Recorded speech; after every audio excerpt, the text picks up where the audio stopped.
kuonde chung bura mopogore opogore bende osechaki. Ang'eni na kao yweyo mar dhi kono mana achiel kachiel mar madhi Magarini. Ambrose Weda wakili ne nigi chenro manolero ochopo kata kar bat en geno mara kendo alamono kwanya kamano nitie kopare. Relationship with governors and deputies across the country. And lweny, most governors ignore. Makata mna someone the any relationship with governor wanga with deputy mare okupogoro ge moka chala tabu mantie ni some governors and the babu protect kuro ge moro ne signature sinyalo paro korengo go ikuku matin to within 1 week full scam no se pongava na signatures no se choke ke baba governor no ne baba no ni ko tugo yoro eventually manono gine krosani angeyo ni relationship mari gi bedo marach to ka governor wanga ogo wange mo neno ka odwa tiyo gi in a stable way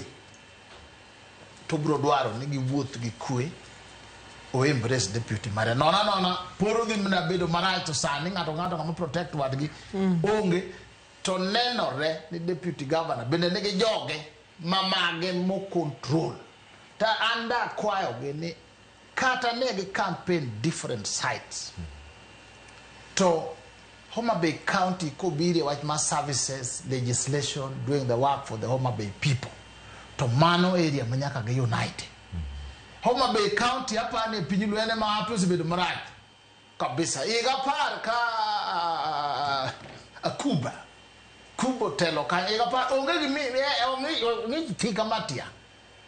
gavana wanga nyo biro sa moro bendo tiyo sa moro bendo gine to akwayo ni ndalu mudongi there should be unity, there should be work kata nyoge kambo campaign ne kikwa kawa tere ichi niyo inyi yonge kodwa nyo gine jitama mna yudo space jiduto teka ta mna weda giri didon mana digombo donje UDM lakini joko loro thot magilore mamagisiku mna gine to sane wabe wadwane ge moro ni 6 piece de kony babu bed maungi iyer jotel malongo kwa yero Boyd manyalo bedo president kata wayero siepane kata wayero Aroko kata wayero nga kamano to moro mane magandoke orgi magilamo jechien magilamo Illuminati magikeje corruption mang'eny nikech ng'ato lo nyawadgi kuro wadhi bedo go maunge emomiyo ineno jomuwuoka giwuok ni giduongo dhot mondo kik chiemo ruwogi ni ODM olorore en owuon oywak ne karachuonyo nomi jaduong' Mheshimiwa Dipo Kuome kolorne sani pod inyalo lorni to Nyasaye oseyawo dhot no nyaka yawa majidong' ma kichung' ndie kaka nani riekni